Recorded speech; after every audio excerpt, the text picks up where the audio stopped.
Praise the lord. యేసుక్రీస్తు నామములో మీ అందరికీ శుభములు. యేసన్న గారి జీవిత చరిత్రలో కొన్ని ప్రాముఖ్యమైన విషయాలు మనం ప్రతి వారం తెలుసుకుంటూ ముందుకు వస్తూ ఉన్నాం.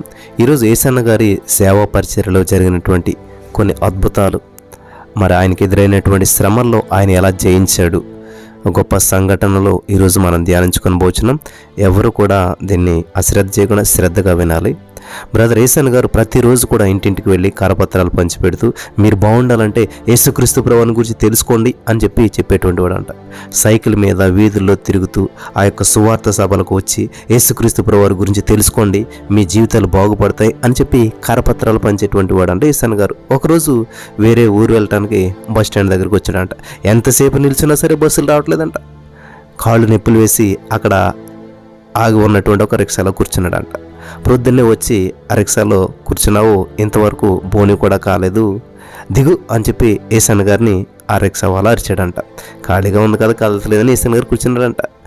ఆ రిక్షా వాడేంటి పొద్దున్నే వచ్చి ఇక్కడ కూర్చున్నా బాబు, ఇప్పుడు బేరం కూడా రాలేదు, బోని అవ్వలేదు అని చెప్పి అని అన్నాడట. వెంటనే యేసన్న గారు అరవబాకయ్య, నీకు కావాలంటే ₹2 ఇస్తాను అని చెప్పి ఆ రిక్షా వాడికి ₹2 ఇచ్చాడంట. కొంతసేపటికి బస్సు వచ్చింది. ఆ బస్సు ఎక్కి వేరే గ్రామానికి వెళ్ళిపోయి ఆయన సువార్త ప్రకటించి మళ్ళీ ఆ సువార్త ప్రకటన అయిపోయాక ఆ ఊరు నుంచి తిరిగి వస్తూ ఆ బస్ స్టాండ్లో దిగగానే ₹2 తీసుకున్నటువంటి ఆ రిక్షావాడు యేసన్న గారి చేతిలో ఉన్నటువంటి సూట్ కేసును లాక్కొని నా రిక్షా ఎక్కండి అయ్యా అని చెప్పి బలవంతం చేశాడంట. యేసన్న గారికి ఏం అర్థం కాలేదు. ఏంటి నా సూట్ కేసు చేతిలోంచి లాక్కుపోతున్నావు, నీ రిక్షా ఎక్కాలంటే ₹10 ఇవ్వాలని చెప్పి అన్నాడు.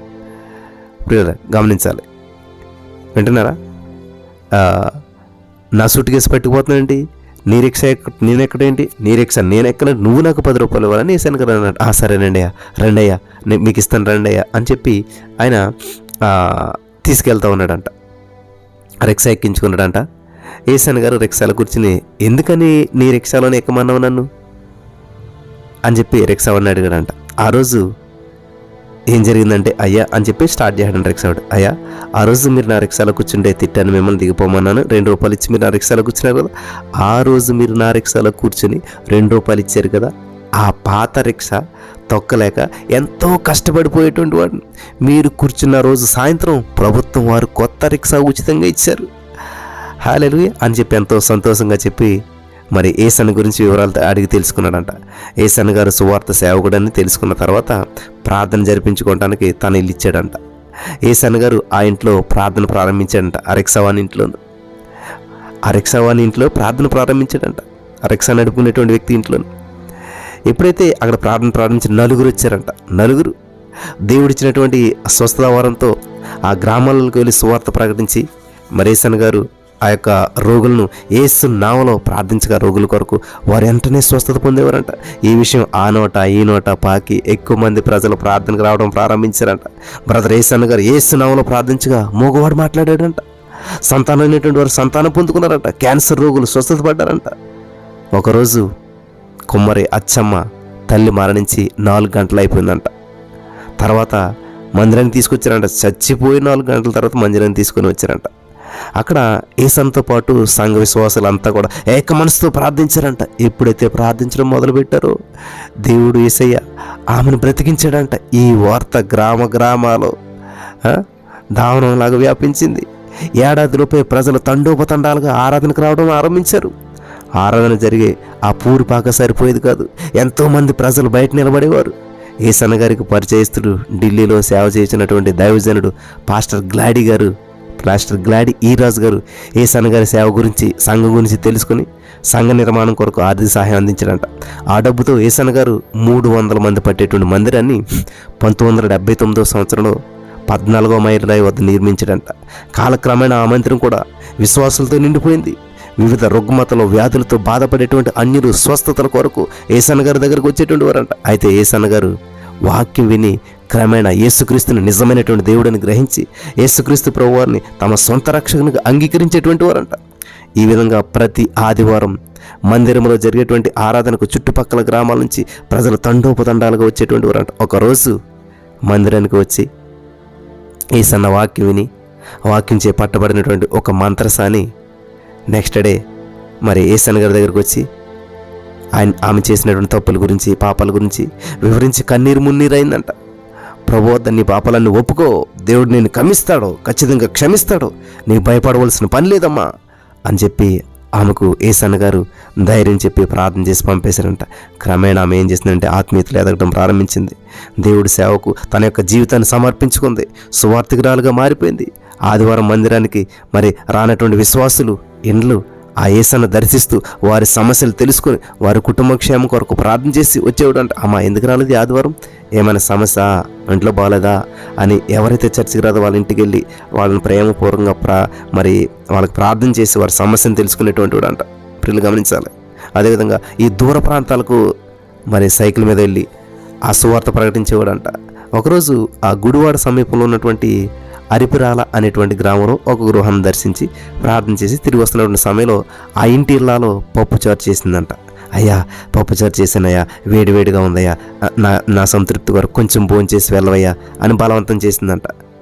యేసన్న గారు, అయ్యో ముసలామే మరి తినకపోతే ఏమో బాధపడుతుందో, ఎంతో ప్రాధేయపడుతుంది అనుకుని చెప్పి యేసన్న గారు భోజనం చేస్తున్నారంట. అన్నం పెట్టింది. ఆ భోజనం చేస్తున్నటువంటి సమయంలో సరిగ్గా తింటున్నటువంటి సమయంలో ఆ ఇంటి యజమాని వచ్చాడంట. యేసన్న గారిని చూశాడంట. ఎరా దున్నపోతులా ఉన్నావే, ఆ ఇల్లు ఈ ఇల్లు తిరిగి బ్రతికే బదులు ఏదైనా పని చేసుకోవచ్చు కదా, పని చేసుకుని బ్రతకొచ్చు కదా అని చెప్పి తిట్టి యేసన్న గారు తింటున్నటువంటి ఆ తినే ఇస్తరాకులోనే 2 సార్లు ఉమ్మేశాడంట. ప్రియులు గమనించాలి. యవనస్తుడు, పెళ్లి కాలేదు, తినే దాంట్లో ఉమ్మేస్తే ఎట్లా ఉంటుంది ఎవరికైనా? యేసన్న గారికి జరిగినటువంటి అవమానం చూసి ఆ ఇంటి ఇల్లాలు కన్నీరు పెట్టింది, ఏడుస్తూ ఉంది. యేసన్న గారు మౌనంగా భోంచేసి మరి ఆ భోజనం దగ్గర నుంచి చెయ్యాలా లేవాలా? ఒకవేళ భోజనం చేయటం మానేస్తే ఆమె ఏమనుకుంటుంది? కన్నీరు మున్నీరైపోతుంది అప్పటికే. ఒకవేళ భోజనం చేస్తే ఈయనేమనుకుంటాడు? లేచిపోతేనే ఎరా అంత కోపం వచ్చినా అని ఈయన అనుకుంటాడు. విడిచిపెడితే ఆమె బాధపడుతుంది. ఏమి చెయ్యాలో తెలియక దిగమింగుకునే దుఃఖాన్నంతా కూడా ఏమి మాట్లాడకుండా భోజనం అంతా చేసి చేతులు కడుక్కుని వెళ్ళిపెట్టాడు. అమ్మా వందనాలమ్మా అని చెప్పి బయట కూర్చున్నటువంటి ఆమె భర్త కూడా వందనాలయ్యా అని చెప్పి వెళ్ళిపోయాడు. అని చెప్పి ఆ యజమాని అన్నాడంట. యేసన్న గారు వెళ్ళిపోయిన పిమ్మట ఆ ఇంటి యజమాని లోపలికి వచ్చాడంట. తన భార్యతో అన్నాడంట, ఎవరితను ఇంత చిన్న వయసులో, యవన వయసులో ఉండి కూడా మరి ఇంత యంగగా ఉన్నాడు, కానీ ఇంతటి ఓర్పు ఎలా వచ్చింది, ఇంత ఓర్పు ఎలా ఉన్నది అని చెప్పి యేసన్న గారి గురించి భార్యని అడిగి తెలుసుకున్నాడంట. ఎక్కడ ఏం చర్చు, అసలు ఎక్కడ ఏంటి అని. తర్వాత అయ్యో తప్పు చేశాను నేనే, అన్నం పెట్టి ఇలా చేయడం చాలా తప్పు అని చెప్పి పశ్చాత్తాపడ్డాడంట. సరే ఆదివారం నేను కూడా వస్తున్నాడు చర్చికి అని చెప్పి తాను కూడా మందిరికి వస్తానని చెప్పాడంట. ఆదివారం ఆ భార్య భర్తలు ఇద్దరు కలిసి దేవుని మందిరానికి వచ్చారంట. హల్లెలూయా, దేవునికి స్తోత్రం. అయ్యా నన్ను క్షమించండి అయ్యా అని చెప్పి ప్రాధేయపడ్డాడు యేసన్న గారి దగ్గరికి.